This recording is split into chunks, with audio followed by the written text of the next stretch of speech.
आज Netaji school of nursing and college of nursing and Shriramchandra institute of medical sciences तरफ आज 14तम वार्षिक उत्सव एरोफेस्ट 14 आयोजन करा डॉक्टर जेना मैडम जेना एवं प्रिंसिपल तथा विशिष्ट अतिथि रूप में डॉक्टर अशोक महापात्र खूब शीघ्र पहुँचती एवं डॉक्टर सुज्ञान पट्टनायक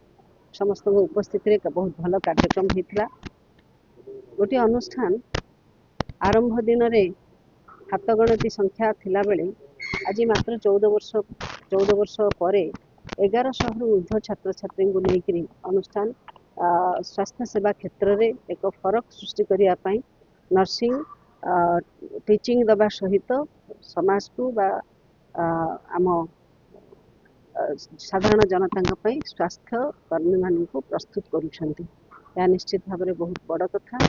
जितेबाला सरकार स्वास्थ्य भित्तिभूमि सुधार करने चाहती प्रत्येक जिले में गवर्नमेंट नर्सिंग कॉलेज खोलने गवर्नमेंट मेडिकल कॉलेज खोलने कार्य आरंभ कर सारी से जड़े प्राइवेट इंस्टीट्यूट हिसाब से ये फील्ड को दीर्घ वर्ष धरिक कैटर कर निश्चित भाव में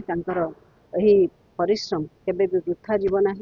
एवं समस्ते मिसिक ओडिशार स्वास्थ्य सेवा जोगाड़ कर एक बड़ भूमिका निर्वहन करेंगे ये विश्वास मोर है।